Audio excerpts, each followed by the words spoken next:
بسم الله الرحمن الرحيم.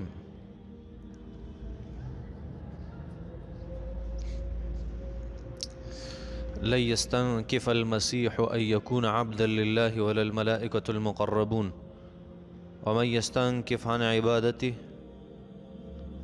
ويستكبر فسيحشرهم إليه جميعا فأما الذين آمنوا وعملوا الصالحات فيوفيهم أجورهم ويزيدهم من فضله وأما الذين استنكفوا واستكبروا فيعذبهم عذابا أليما ولا يجدون لهم من دون الله وليا ولا نصيرا. صدق الله العظيم.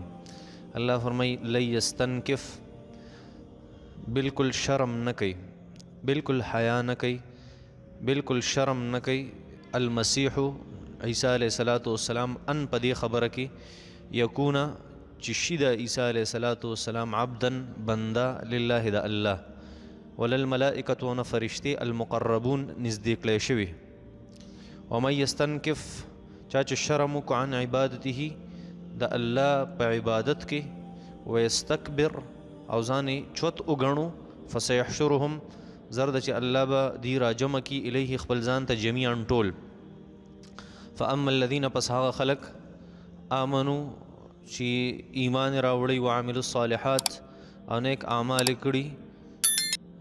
اعمال کڑی فیوفیہم نو اللہ جل شانہ با پورا کی دیتا اجورہم دی اجرنا دی ثوابنا ویزیدہم اللہ بسوا کی دی دپارا من فضلہ دخپل فضلنا واما الذین او هاغ کسان استنکفو چی اغی شرم کڑی دا اللہ پہ عبادت کے یا شرم کڑی دا اللہ دا عبادت نہ واستکبروا زانی لوی گن لی فیعذبہم نو وربکی دیتا اللہ جل شانو عذابا عذاب علیما دردناک ولا یجدون ادیب انمومی لهم دخپل زان دپارا من دون اللہ ما سوا دا اللہ نا ولیا سوک دوست ولا نصیرا او مددگار. خلاصہ دا آیت مبارک دادا چی دا اللہ جل شانو بندگان چی کم مقرب خلق تی اغی دا اللہ پہ عبادت کے سس شرم نہ محسوسی بلکہ دغ عبادت توجب دی جنت تلاڑ شی اللہ پہ ډیر خپل فضل و کرم کی او اغا خلق چی دا اللہ جل شانہ پہ عبادت کی شرم کڑی اللہ جل شانہ باغیل دردناک عذاب ورکی. اللہ جل شانہ فرمائی لن یستنکف المسیح شرم نہ محسوسی عیسیٰ علیہ السلام ان پدی خبر کی یکون چشید عیسیٰ علیہ السلام عبد للہ دا اللہ بندہ وللملائکۃ نہ فرشتی المقربون کمی چی مقرب فرشتی دی نزدیک لے شوی دی. دا قصور آل عمران کے چکم واقعات رشوی دا وفد دا نجران چی دا نجران سا خلق راغلی عیسیانو دیر لیلی علماء پکی دا عیسیانو اغید نبی کریم صلی اللہ علیہ وسلم سر مناظرہ کولا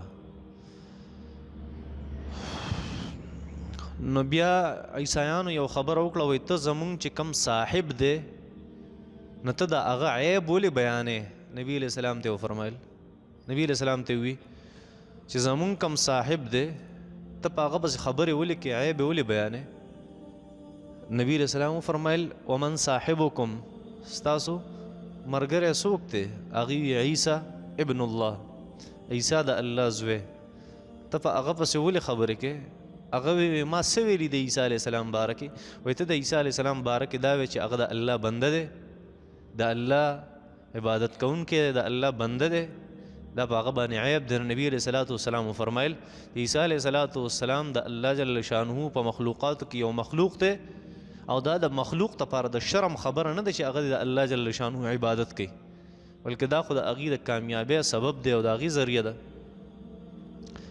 دا آیت مبارکہ خواصل کی نازل شوے دے دا اغی عیسیان چو دا وفد دا نجران دا اغی پا جواب کی او قسم چی دیوی چی دا تا عیب بیانے دا عیسیٰ علیہ السلام چی عیسیٰ علیہ السلام دا اللہ بندہ دے اللہ فرمائی لن یستنکف المسیح ان یکون عبدا للہ. عیسیٰ علیہ السلام پا دی خبر کی شرم نہ محسوس چی دے دا اللہ جل شانو بندش عیسیٰ علیہ السلام کو پا دی بانے خوشحال ہے چیز دا اللہ بندے از دا اللہ عبادت کو اور تمام پیغمبران پا دی بانے خوشحال دی او داس ولل ملائکۃ المقربون فرشتي څومره چوت مخلوق ته اغم په دې خوشاله چې موږ د الله جل شانو بندګان یو.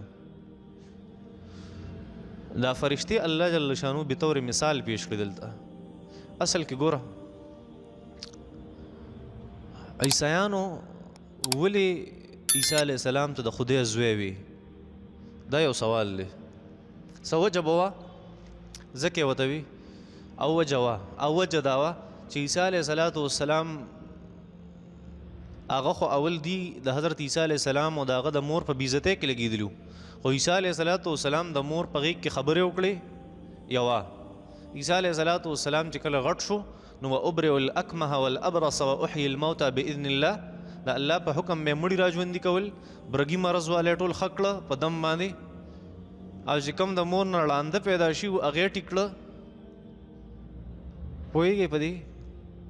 او عیسی علیہ السلام بل یو چلو کړو چې ستاسو په کور کې تاسو به ما تاکلون او ما تدخرون فی بیوتکم، ستاسو په کور کې تاسو سم ځان سره سنبال کړي، زبر د هغې اطلاع در کوم تاسو ته، پټ کړي تاسو دی په کور کې او زبر ته دا خبرې کوم. نو دوی الله دا خو عالم الغیب دی، او عالم الغیب بل څوک نشي کېدی شي بره الله کېدی شي ولاندې زوی کېدی شي. نو ځکه ورته څه وي ګوره دا ناشنا معجزې خو وی دي ته چې هغه معجزه وایي څه ده خارق للعاده، یو کار چې هغه ستا عادت او ستا عقل اوشلی هغې ته څه وایي معجزه عاجز کر دینے والی. معجزه څه معنی ده؟ عاجز کر دینے والی، مطلب نور خلق د هغې نه عاجز شي. دا یو ناشنا کاری واقعي چې مړي راژوندي کول یو ناشنا کارو. دا حقیقت و چې برګې مرض او دغه شان د مور نه چړون پیدا شي د هغې خو اوسه پورې چا سره علاج نشته، او دا ټیک کول د الله په حکم سره. او په کور کې خلکو څیزونه ځان سره سټور کړي دي او سټاک ته، او حضرت عیسی علیہ السلام ته فرمایي پلان کې ځای کې ستاسو په کور کې دا داسې پروت دی. دا واقعي د حیرانېدو خبره وه، خو دا معجزه وه د حضرت عیسی علیہ السلام. معجزه دې ته وایي چې الله جل شانه د دې څیزونو خبر عیسی علیہ السلام ته ورکړو د فرشتې په ذریعه سره. او تاسو ته ما ویلي کوم علم چې منځ کې یو واسطه راشي د هغې ته علم غیب نه وایي. دا مې راته ویلي بار چې په کم علم کې منځ کې واسطه راشي دلته خو فرشته راغلې ده، دې ته علم غیب نه وایي. خو دا بېوقوفه قوم تاسو ته مې ویلي چې د عیسایانو غونته کې بېوقوفه خلک دا ما چېرته نه دي لیدلي چې عیسی علیہ السلام د الله په حکم یو دم وکړو مړی را ژوندی کړو. دا خو معجزه وه، د هغه دې کې د خدای څه دي چې دا تاسو دته خدای وایې؟ یو ذات چې هغه اوده کېږي، یو ذات چې هغه محتاج دی، یو ذات چې هغه خوراک هم کوي، څښاک هم کوي، اکسیجن ته محتاج دی، ته خدای وایي؟ او مخکې دا خبره وکړه چې خدای څوک زویم نه نیسي. ولې نه نیسي؟ خدای محتاج نه دی، الله محتاج نه دی، نو ولې ځان له اولاد پیدا کړي؟ هغه سړی چې هغه ذات چې محتاج وي نو هغه ځان له اولاد پیدا کوي. کوم ذات چې محتاج نه وي هغه اولاد ته ضرورت نه وي.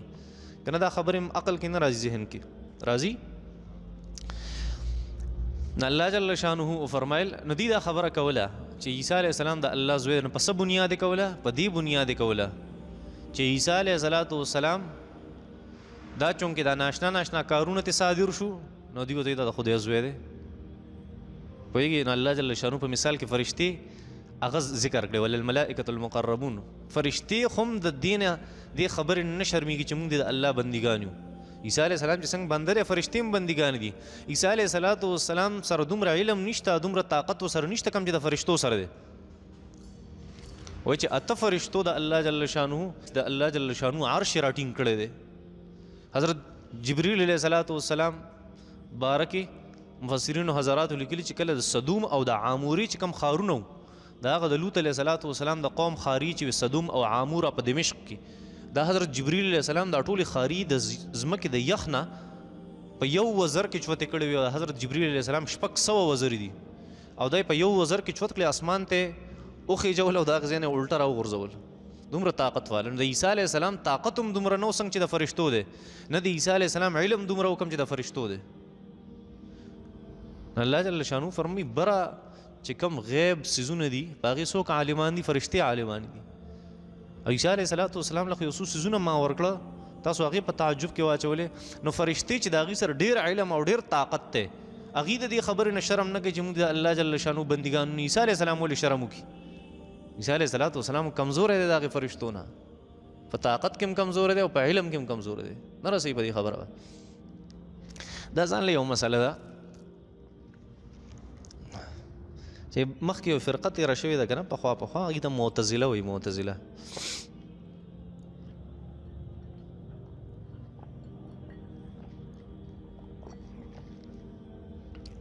جی اوس ما ته پته نشته چې شته که نه. معتزله یوه فرقه وه که نه، هغې د هغې عقیده دا وه چې فرشتې دا بهترې دي د انسانانو نه، او په دلیل کې دا آیت پیش کړو. ګوره الله جل شانو د عیسی علیه السلام نه پس په مثال کې څوک پیش کوي؟ فرشتې. نو په مثال کې خلک هغه خلک پیش کوي چې هغه چوت خلک دي. مونږ وایو هلکه ځان داسې کا چې ته د علامه اقبال په شان جوړ شي، نه ته د علامه اقبال درجې ته خو نه رسې که نه، هغه ستا نه چونکې چوت دی، نو ځکه په مثال کې مې د هغه پیش کړو. ته ځان دونه قابل که چې د پلانکي په شانتې شي، ته ځان داسې تکړه که چې د پلانکي په شان. مثال کې خلک څوک پیش کوي چې هغه ستا نه په درجه کې چوتي که نه، ښکته خلک پیش کوي. بره دلته په مثال کې څوک پیش شوي؟ عیسی علیه السلام ته په مثال کې فرشتې پیش شوي، کوم چې الله جل شانو بطور دلیل د نجران هغه وفد ته پیش کړو. نو په کار خدا ده هغوی وایي چې یاره فرشتې دا چوتي ده انسانانو نه، حالانکې زموږ دغه عقیده د یو بل سړي مو ښه د ابن عربي وه. ابن عربي پیژنئ؟ ابن عربي پیژنئ که نه؟ دا د ابن عربي صوفي چې کوم تېر شوی دی دا د هغه هم عقیده وه، ډېر چوت قابل سړی و، خو د هغه ډېر د هغه یو عقیده د حلول هم وه، کوم چې د هندوانو عقیده ده. بل اوس مې ته ویلې وه چې د الله د عیسیانو چې کوم عقیده ده چې د الله راکوزېږي کله په یو شکل کې د انسان په شکل کې راشي، کله د پلانکي په شکل کې، کله د پلانکي په شکل. دا عقیده مو د ابن عربي کوم چې تاسو په ارطغرل کې ګورئ بار بار، دا ډېر د ګمراهۍ عقیدې وې، په ده باندې د کفر فتوې لګولې علما کرامو، کوم چې د هغه زمانې لوی علما کرامو. دا عقیده درسته نه وه، قابلیت کې شک نشته، داسې قابله چې حیران بشي. د هغه قابل هغه یو کتاب چې وګوري، د هغه تاریخ چې وګوري، ابن عربي وایي که نه، ابن بشکوال یو واقع ذکر کړی د خپل یو کتاب کې، وایي چې ابن عربي خوب ولیدو. اوس اصل کې هغه د دې قایلو که نه چې فرشتې چوتې دي د چا نه؟ د انسانانو. زموږ عقیده خو داسې نه ده، موږ خو انسانان بهتر دي. زموږ هغې کې لږ تفصیل دی، بیا هغه راته وایم که عام خیال دا سوالونه منن بیا پاتې کېږي او بیا دا خبره به نه کوو. کوم وکړو؟ دا وکړو که هغه وکړو؟ جی صحیح شو، ټیک شو.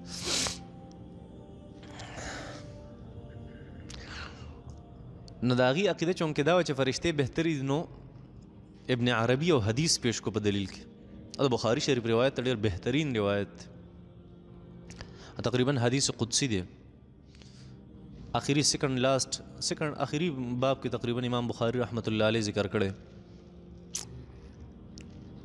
هغه د ابن عربي وایي چې زما خو په دې مسله کې شک خو بیا مطمئن شوم چې کله ما خوب ولیدو. وایي خوب مې ولیدو، په خوب کې مې نبي علیه السلام ولیدو. نبی علیه السلام ته مې وایي چې یا رسول الله فرشتې بهتر دي که انسانان بهتر دي؟ نبی علیه السلام وفرمیل چې فرشتې بهتر دي. ما ورته چې دې خبرې خو څه دلیل پکار دی چې خلکو ته خو پیش کړم که نه؟ نبی علیہ السلام د امام بخاری رحمت الله علیه دا روایت پیش کوم چې هغه نقل کړی د نبی علیہ السلام نه چې الله جل شانه فرمای چې ان ذکرنی فی ملئ، که دا انسان ما په خپل قوم کې یادی، ذکرته فی ملئ خیر منه، نو زه دې یادوم په داسې مجلس کې چې هغه دینه بهتر مجلس دی چې د فرشتو مجلس دی. نو پته لګي چې د فرشتو مجلس ته الله څه ویلي؟ بهتر مجلس ویلي. که دې ما ځان له یادی، ان ذکرنی فی نفسه ذکرته فی نفسی، که دا انسان ما په یواز یادی نظیم یواز یادوم، الله فرمایی. و ان ذکرنی فی ملئ، که دې ما په انسانانو په مجلس کې یادی، نو ذکرته فی ملئ خیر منه، نو زه دې یادوم په داسې مجلس کې چې هغه د ده نه بهتري، د دې مجلس نه بهتري. نو چې د فرشتو مجلس بهتر شو د انسانانو د مجلس نه، نو پته لګي چې فرشتې هم بهتري د انسانانو نه. څنګه ښکلی دلیل دی ورسره. وایي دی راته په خوب کې وي نبي علیه السلام. ډېر ښکلي دلایلو د ابن عربي سره قابلیت کې څه شک نه و. البته اخر د هغې خپل جوابونه دي. زموږ د ټول نه غټ دلیل دا دی چې الله جل شانه فرشتو ته ویلي چې وإذ قلنا للملائکة اسجدوا لآدم، چې ای فرشتو چاته سجده وکړئ؟ آدم علیه السلام ته. د قرآن مجید دا آیت. نو څوک چې چاته سجده کوي د هغه نه چوتي که د هغه نه ښکته وي؟ صحیح ده دغه یو آیت مبارکه کافی دی. خیر ابن عربي خوب لیدلی او خوب خو زموږ دپاره څه دلیل نه دی. ها نو اوس دلته چې الله جل شانه دا ذکر کړي چې بطور مثال د عیسی علیه السلام په څنګ کې څوک ذکر کړي؟ فرشتې ذکر کړي. دې جواب دا دی چې موږ د دې قایل یو چې فرشتې په عبادت کې زموږ نه ډېرې دي. مطلب دا دی عبادت هم زموږ نه ډېر دی، علم هم زموږ نه ډېر دی. پوهېږې په دې هر څه زموږ نه ډېر دي، طاقت هم زموږ نه ډېر دی. خو زموږ اختلاف د معتزله او د ابن عربي سره په دې کې دی چې انسانان کم نیک اعمال کوي د دې ثواب سوا دی که نه چې فرشتې کم اعمال کوي د هغې ثواب سوا دی. نو موږ د دې قایل یو چې انسانان کم اعمال کوي هغه د فرشتو نه په 100 درجې باندې بهتر دی. زموږ عقیده دا ده نه رسوي په دې باندې. د هغې وجه دا ده چې انسان کم عقلي وجه چې انسان کومه زندگی تیروي نو دا د کمپټیشن زندگی ده. د مقابله د نفس سره، د مقابله د شیطان سره او فرشتې بغیر د کمپټیشن خپل زندگی تیروي، په اسانه باندې ژوند تیروي. نو په دونه تکلیف کې زندگی تیروي د هغې به ثواب ډېر وي او که نه. پوهېږې په دې خبرو باندې؟ زه خیر دغې بحث کې نه پرېوځ، دا پته نه لګي زه کم خوا لاړم. لن يستنكف المسيح ان يكون عبدا لله. شرم نه کوي عیسی علیه السلام په دې خبره کې چې هغه د الله جل شانه بنده دی. وللملائکة المقربون، نه فرشتې په دې کې شرم کوي چې فرشتې وایي چې موږ د الله جل شانه بندګان یو. ومن یستنکف عن عبادته، چا چې د الله جل شانه د عبادت نه د بندګۍ نه انکار وکړو یا چا د الله جل شانه د بندګۍ په بندګۍ کې شرم وکړو ویستکبر او تکبر وکړو فسیحشرهم الیه جمیعا، الله جل شانه به ځان ته راجمع کړي د قیامت په ورځ باندې. بیا به داسې خلکو له الله جل شانه سزا ورکوي. د دې نه معلومیږي چې په دین کې شرم نه دی کول پکار. پوهېږي چې کومه مسلې صفا کول پکار. ما ته دا مسله ده که په دې کې د شرم وکړو تباه او برباد بشي. دلته الله جل شانه صفا وفرمایل چا چې زما د عبادت نه، زما په عبادت کې شرم وکړو او تکبر وکړو، دته ځان لوی ښکاري ځکه د الله د دین معلومات نه کوي، شرمېږي که نه، ځان ورته چوت ښکاري ځکه دی دا شی کوي. الله جل شانه فرمایل چې چا داسې شی وکړو نو بیا به څه کوم فسیحشرهم الیه جمیعا، خپل ځان ته به بیا راجمع کړم. ښه استنکاف لن یستنکف، نکف اصل کې دې ته وایي که نه نکف. عربیان وایي عربیان وایي نکفت دمعه، نکفت دمع، نکفت الدمع. دمعه وایي اوښکې ته، نکف وایي چې کله اوښکې راشي په دې ځای باندې که نه او ته په دې لاس دې صفا کړي چې څه ډېر زیات سټایلي شي بیا وایي او چې ماشومان یې هغه دا چلم ورسره کوي. دا اوښکې په دې طریقه او انداز کې وچول دفع کول دې ته څه وایي؟ نکف وایي. نکف نکفت الدمع ای محیته نحیته باصبعک عن خدک، چې تا دا اوښکه د خپل دې ځای نه سر لر کړه، د خپل اننګي مبارک نه دې لر کړه، دې ته وایي. ښه اصل کې دفع ته وایي، دفع یو څیز لرې کول. او چا دا مې ویلي چې یاره دا یو بدۍ ته وایي، بدۍ ته نکف. بیا چې دا بل باب ته وړي استنکاف ته مولانا، نو بیا څه دی هغه بدي دفع کول. نو څه مطلب شو؟ لن یستنکف دا خبر عیسی علیه السلام بده نه ګڼي چې ځان نه لر کړي ان یکون عبدا لله، چې هغه د الله جل شانه بنده دی. ومن یستنکف اخوا څنګه دی؟ وللملائکة المقربون، نه نږدې فرشتې. ومن یستنکف عن عبادته، چا چې شرم وکړه د الله په عبادت کې واستکبر او ځان ورته چوت ښکاره شو فسیحشرهم الیه جمیعا، الله به خپل ځان ته راجمع کړي. فاما الذین آمنوا وعملوا الصالحات، اوس هغه خلک چې ایمان راوړی او نیک اعمال کوي فیوفیهم اجورهم، الله به دې ته خپل اجرونه برابر ورکړي، یعنې جنت به ورته ورکړي. ویزیدهم من فضله، او الله جل شانه به له سیوی نور سم ورکړي. څه یادوي؟ خپل ملاقات یادوي. ښه واما الذین استنکفوا، او کمو خلکو چې هغوی شرم محسوس کړی د الله جل شانه په عبادت کې واستکبروا او ځان ورته چوت ښکاري او د الله جل شانه د عبادت نه شرم کوي، نو فیعذبهم عذابا الیما، الله جل شانه به دردناک عذاب ورکړي. ولا یجدون لهم من دون الله ولیا ولا نصیرا، نه به دې لپاره څوک مددګاري بیا د قیامت په ورځ او نه به دې څوک دوست دي. ښه بس کو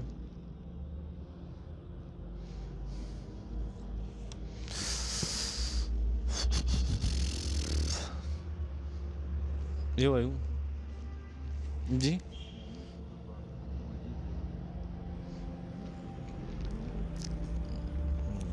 دا ورګه اوسو پکې وایو ځه.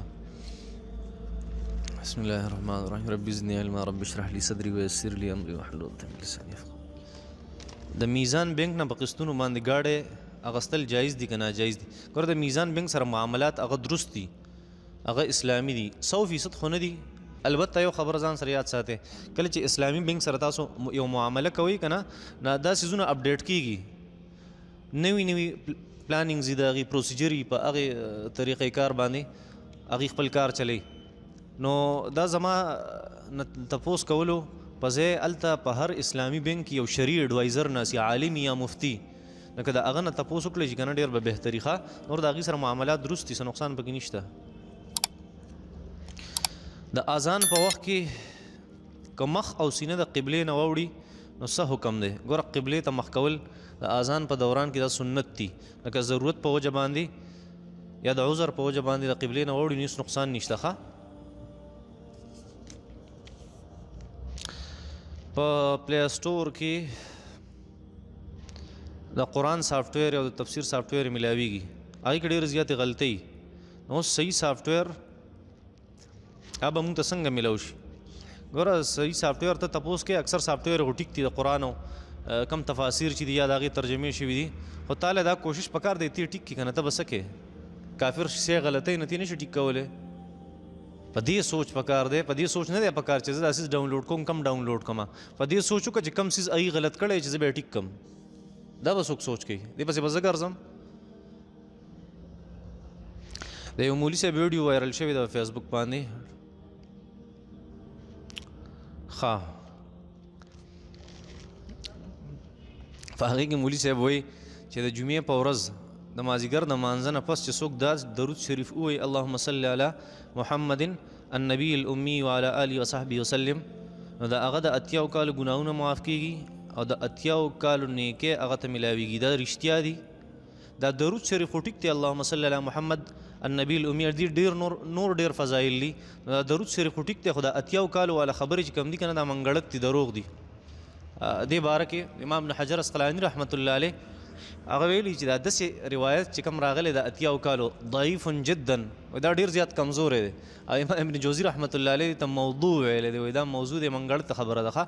دا درود شریف ټیک دی ویل پکار دی، دې نور ثواب ډېر زیات دی. نبي علیه الصلاة والسلام فرمایي چې ان من افضل ایامکم یوم الجمعه فاکثروا علی من الصلاه فان صلاتکم معروضه علی. دغه صحیح روایت دی چې ما باندې جمعې په ورځ ډېر درود شریف وایه، ځکه فرشتې ستاسو دا درود شریف ما ته رارسوي او ما ته پیش کېږي چې پلانکي د پلانکي زوی په تا باندې دونه درود شریف وي، نو په دغه ورځ باندې ډېر درود شریف پکار دی.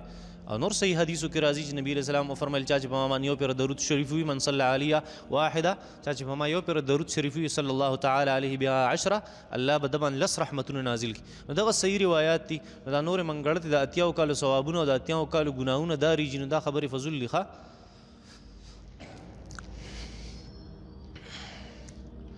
مونږ اورېدلي دي چې د مرګ نه پس دا روحونه دا په بل قالب او په بل شکر کې راځي. دي ته د اواګون عقیده وایي او دا د هندوانو عقیده ده، دویم جنم او دریم جنم او لسم جنم. صحیح ده؟ دا د هندوانو عقیده ده، زمونږ نه ده. ښه پال والا او علم نجوم والا لتلل او په هغې اعتماد کول څنګه دي؟ دا کفر دی. نبی علیه الصلاة والسلام فرمایي، تقریبا ابو داود کی روایت ہے، نبی علیہ الصلوۃ والسلام فرمائل من اتا کاهنا فصدقه بما یقول، څوک چې یو جادوګر لراغه، یو ساحر لراغه، یو پالګر لراغه او دا هغه تصدیق یو کړي دا خبره ټیک ده، نو فقد کفر بما انزل الله علی محمد، د هغه قرآن نه انکار وکړ کوم چې الله په محمد رسول الله نازل کړی دی. دا تعویذګر لتل دا دونه خطرناک سیز دی. ښه ځئ ولا ګرځئ پسې. د اذان د وجې تلاوت بندول درست دي که نه؟ تلاوت کولی هم شي، تلاوت بندولی هم ستا خوښه ده، خو مستحب طریقه دا ده ښه چې تلاوت بند کړي، ځکه تلاوت هر ټایم کېږي، د اذان جواب بیا نه ورکړی کېږي. ښه د هغې اذان په کم وخت کې چې کېږي، بیا خو وروسته نور اذانونه شته، خو دغې خو بیا نه وي که نه. د څه ضرورت لپاره چې چا پیسې جمع کړي نو په هغې باندې زکات که نه، او په هغې باندې هم زکات په دوو شرایطو، یو چې کال پې اوړېدلی او دویم چې هغه نصاب ته رسېدلی. پوهېږي تقریبا 77,000 روپیه بل زموږ حساب کتاب کوم راتلو. یو عالم وایي چې په تراویح او تهجد کې څه فرق نشته. تراویح او تهجد د تهجد دا د یو سیز دوه نومونه دي، واقعي داسې ده نه، داسې نه ده، دې کې ډېر غټ فرق دی. سبا ورته بیا ووایم ښه ان شاء الله. وصلی الله تعالی علی خیر خلقه.